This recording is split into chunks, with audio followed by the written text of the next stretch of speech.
Good morning, guys. It's Andrea from the Codex Club, and this is Penny. And I've been doing these daily devotions from streams in the desert every day. Actually, I messed up once already, and I also forgot yesterday, and that sucks. So I'm gonna do 2 for 1 today, the 13th and 14th passages. Here we go.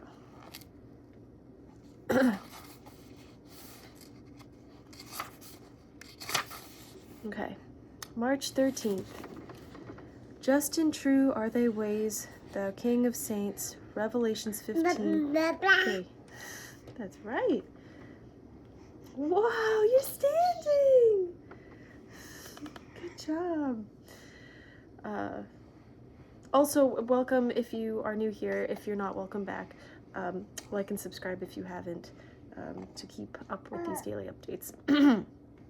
The following incident is related by Mrs. Charles Spurgeon, who was a great sufferer for more than a quarter of a century. At the close of a dark and gloomy day, I lay resting on my couch as the deeper night drew on, and though all was bright within my cozy room, some of the external darkness seemed to have entered into my soul and obscured its spiritual vision. Vainly, I tried to see the hand which I knew held mine, and guided my fog-enveloped feet along a steep and slippery path of suffering. In sorrow of heart, I asked, why does my Lord thus deal with his child? Why does he so often send sharp and bitter pain to visit me? Why does he permit lingering weakness to hinder the sweet service I long to render to his poor servants? These fretful questions were quickly answered, and through a strange language. No interpreter was needed save the conscious whisper of my heart. For a while silence reigned in the little room, broken only by the cracking of the oak log burning in the fireplace. Suddenly I heard a sweet, soft sound, a little clear musical note like the tender trill of a robin beneath my window. What can it be? Surely no bird can be singing out there at this time of the year and night. Again came the faint plaintive notes, so sweet, so melodious, yet mysterious enough to provoke our wonder. My friend exclaimed, "It comes from the log on the fire." The fire was letting loose the imprisoned music from the old oak's inmost heart. Perchance he had garnered up this song in the days when all was well with him, when birds twittered merrily on his branches and the soft sunlight flecked his tender leaves with gold.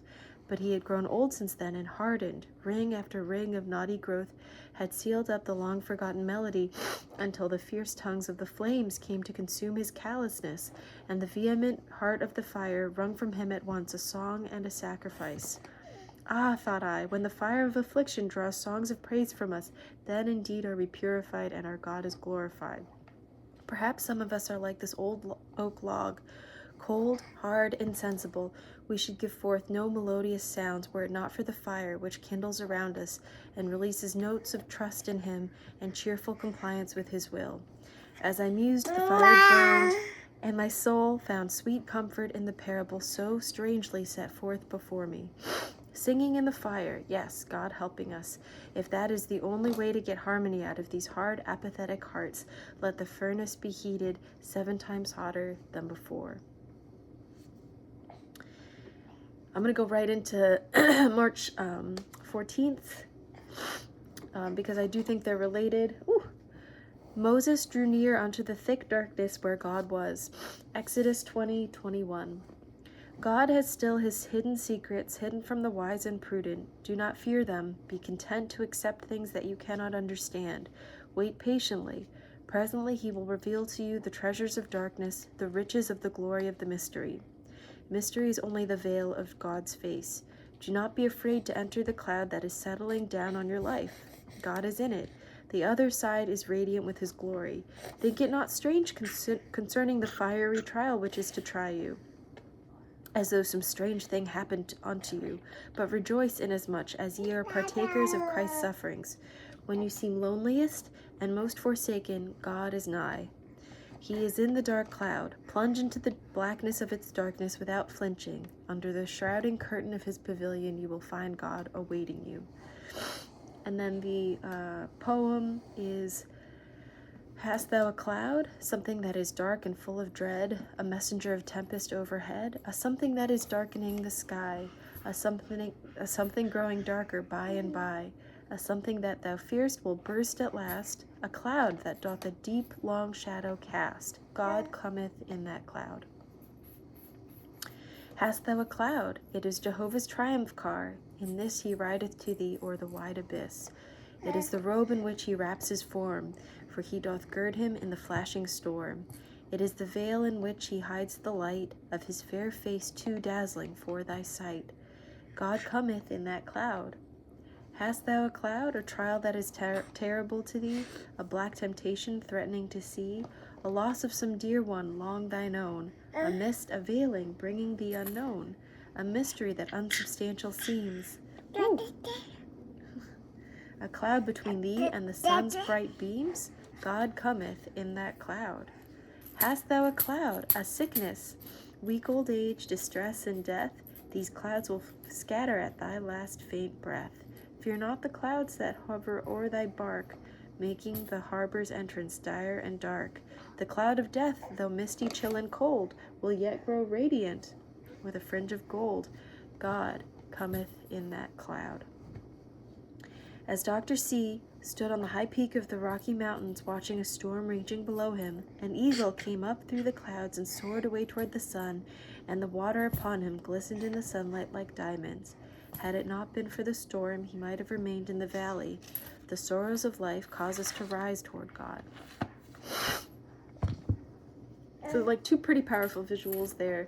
The log in the fire that through being burned releases this beautiful crackling sound that's almost like a robin, and then the visual of like this dark cloud.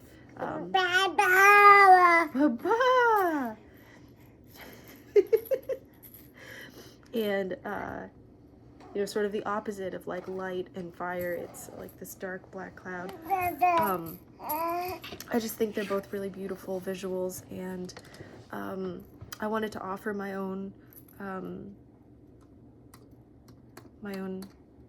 piece to this, just kind of adding to the pile here, but it brought to mind a C.S. Lewis quote